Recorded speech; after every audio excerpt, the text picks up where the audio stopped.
ভালোবাসার মানুষকে পাগল করার বিখ্যাত একটি দোয়া। সেই দোয়াটি যদি আপনি পাঠ করে ফু দিতে পারেন তাহলে আপনার ভালোবাসার মানুষ পাগল হয়ে যাবে। আপনি যখন দোয়াটি পাঠ করবেন তখন মনে করবেন যে আমার ভালোবাসার মানুষ চলে আসলো কিনা। এমন সেই দোয়াটি, আপনি সেই দোয়াটি শুনলেই বুঝবেন যে কতটা শক্তিশালী সেই দোয়াটি। প্রিয় ভাই বোনেরা, যখন আপনি পাঠ করবেন দোয়াটি তখন মনে করবেন আপনার ভালোবাসার মানুষ আপনার আশপাশে আসছে কিনা বা আপনাকে ফোন দিয়েছে কিনা, এরকম আপনার মনের মধ্যে চলে আসবে। আপনি দোয়াটি শুনলেই বুঝবেন কেমন দোয়া। আপনি আপনার ভালোবাসার মানুষের জন্য অস্থির হয়ে রয়েছেন, চিন্তিত হয়ে পড়েছেন, আর চিন্তার কারণ নেই। আপনি আমার দেখার নিয়ম যে আমলটি করুন, ভালোবাসার মানুষ আপনার কাছে ছুটে চলে আসবে। সে মনে করবে আপনি তাকে ডাকতেছেন, সে আপনার কথা শুনে, স্বর শুনে, শব্দ শুনে সে চলে আসবে। প্রিয় ভাই বোনেরা, তার মন গলে যাবে। আপনার কাছে যতক্ষণ না আসবে ততক্ষণ তার মন ঠিক থাকবে না। এই জন্য ভালোবাসার মানুষকে পাগল করার জন্য, কাছে আনার জন্য, কাছে পাওয়ার জন্য বিখ্যাত একটি দোয়া। আপনি পড়ে দেখুন। ইতিপূর্বে বোধহয় আপনি এই আমলটি শুনেননি, এই দোয়াটি আপনি শুনেননি, এখন আপনি শুনুন, দেখবেন একেবারে নতুন একটি দোয়া, একেবারে নতুন একটি দোয়া। ভালোবাসার মানুষকে পাগল করার, বশ করার, কাছে পাওয়ার। প্রিয় ভাই বোনেরা, ভালোবাসার মানুষ যদি চলে যায় তাহলে দেখা যায় অনেক চিন্তার মধ্যে পড়ে যায়।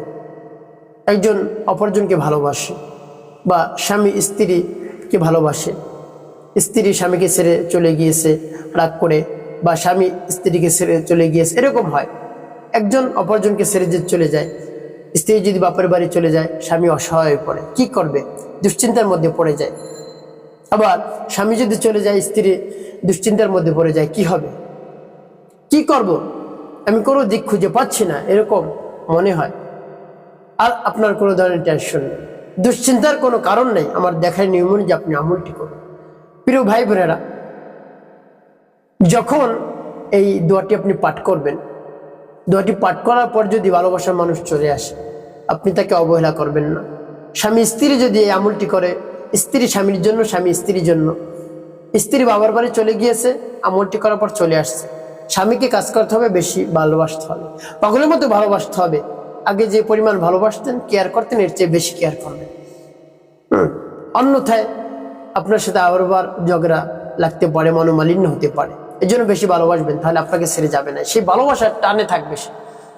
তারপরে স্বামী যদি চলে যায়, স্ত্রী যদি এই আমলটি করে, করার পর স্বামী যদি চলে আসে বাড়িতে, তারপরে স্ত্রীর উচিত হবে স্বামীকে পাগলের মতো ভালোবাসা। আগে যেভাবে কেয়ার করতেন, এর চেয়ে বেশি কেয়ার আপনাকে করতে হবে। সে একটা খাবার খেতে চায় না, তারপরে তার সামনে এনে আপনি রেডি করে দিবেন, বা যে খাবারটা সবচেয়ে প্রিয় তার কাছে, সেই খাবারটা মাঝে মধ্যে আপনি তার সামনে রেডি করে দিবেন, পানি এনে দিবেন। তারপরে তার যত কাজ রয়েছে, অফিসে যায় সে সময় আপনি তার ব্যাগটা হাতে নিয়ে দিলেন, যত কাজ রয়েছে আপনি আগে আগে করে দিলেন। আপনার জন্য পাগল হবে, আপনাকে বলতে পারবে না সে, আর দূরে গিয়ে সে থাকতেই পারবে না। আপনি এই কাজটা করুন না, আপনি এই কাজটা করুন, প্রথম দিনই কাজ হবে ইনশাআল্লাহ। যদি ভালোবাসার মানুষ ফিরে আসে, স্বামী স্ত্রী ফিরে আসে, স্ত্রী ফিরে আসে, স্বামী কেয়ার করবে, স্বামী ফিরে আসলে স্ত্রী কেয়ার করবে। এভাবে যদি হয় যে আমি এতদিন দূরে থাকলাম কেন, আমাকে সে অনেক ভালোবাসে, কেন আমি দূরে থাকলাম তাকে ছেড়ে, কখনো এই জন্য আপনি দূরে থাকতে পারবেন না যদি এই আমলটি আপনি করেন। কাছে আসলে কি করতে হবে, বেশি বেশি ভালোবাসতে হবে, কখন আপনাকে ছেড়ে যাবে না 100% গ্যারান্টি, 100% গ্যারান্টি দিয়ে আমি বললাম ইনশাআল্লাহ। যখন চলে যাবে তখন আমাকে কমেন্ট করে জানাবেন যে হুজুর চলে গিয়েছে।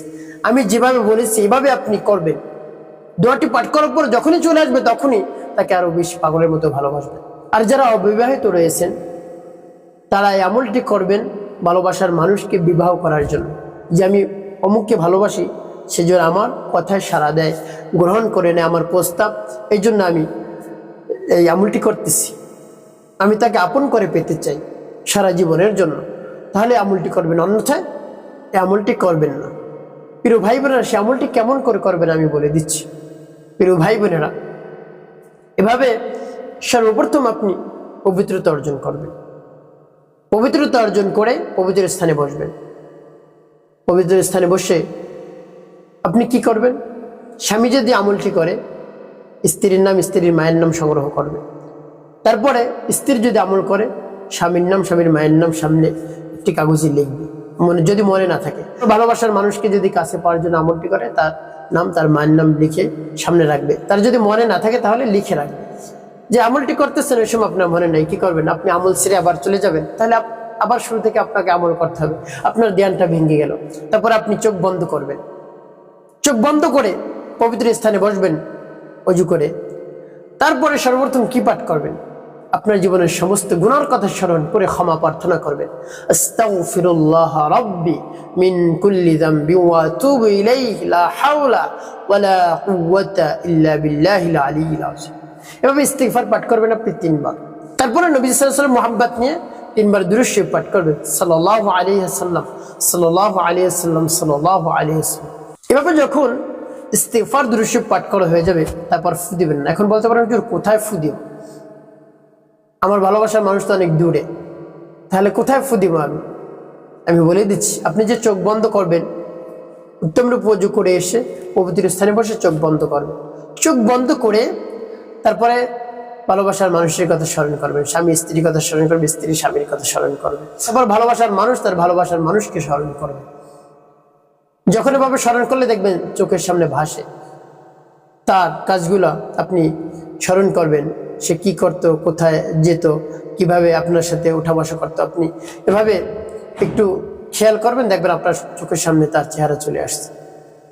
তারপর আপনি সেই দোয়াটি পাঠ করবেন, সেই দোয়াটি পাঠ করে ফু দিবেন। আর সেই দোয়াটি আমি বলে দিচ্ছি, যখন সেই দোয়াটি পাঠ করবেন এর পূর্বে মনে মনে ভাববেন, হ্যাঁ আল্লাহ আমার ভালোবাসার মানুষকে কাছে চাই, আমি তাকে ছাড়া থাকতে পারছি না, অনেক অসহায় হয়ে পড়েছি। স্বামী স্ত্রীর জন্য এভাবে দোয়া করবে, স্ত্রী স্বামীর জন্য এভাবে দোয়া করবে। পাগলের মতো চলে আসবে, মনে হবে যার জন্য আমলটি করতেছেন তার কানের মধ্যে সেই শব্দগুলো পৌঁছে যাচ্ছে। এমন দোয়াটি আপনি পড়লেই আপনি বুঝতে পারবেন একেবারে নতুন একটি দোয়া। প্রিয় ভাই বোনা, তারপরে আপনি সেই দোয়াটি পাঠ করবেন, আমার সাথে শুনে শুনে আপনি মুখস্থ করে নেবেন, তাহলে ভালো হবে। অন্যথায় দেখা যায় আপনি সঠিক উচ্চারণ করতে পারবেন না। আমি যে শব্দগুলো উচ্চারণ করি সেই শব্দগুলো আপনি উচ্চারণ করবেন আমার সাথে সাথে। আর সেই দোয়াটি আমি শুদ্ধ করে বলে দিচ্ছি, যেমন আল্লাহুম্মা রযুকনি হুব্বাকা ওয়া হুব্বা মান ইয়ানফা'নি হুব্বুহু ইনদাক। আল্লাহুম্মা রযুকনি হুব্বাকা ওয়া হুব্বা মান ইয়ানফা'নি হুব্বুহু ইনদাক। اللهم ارزقني حبك وحب من ينفعني حبه عندك। এভাবে পাঠ করবেন। যখন পাঠ করে শেষ হবে আপনার চোখ তো বন্ধ থাকবে, তার চেহারাটা আপনি দেখতেছেন, ওটি ফু দিয়ে দেবেন, মনে হয় তার চেহারার মধ্যে যায় সেই ফুটা পড়বে, আর সে একবার অস্থির হয়ে যাবে। যার জন্য আপনি, যার উদ্দেশ্যে আপনি আমলটি করলেন, সে পাগল হয়ে যাবে, পাগল পড়া হয়ে ছুটে আসবে। তারপর আপনি আবারও পাঠ করবেন, আল্লাহুম্মা রযুকনি হুব্বাকা ওয়া হুব্বা মান ইয়ানফা'নি হুব্বুহু ইনদাক। আল্লাহুম্মা রযুকনি হুব্বাকা وحب من ينفعني حبه عندك। اللهم ارزقني حبك وحب من ينفعني حبه عندك। পাঠ করা শেষ, আবার ফুদিবেন। তারপর আপনি মনে দরদ নিয়ে আবারও পাঠ করবেন, اللهم ارزقني حبك وحب من ينفعني حبه عندك।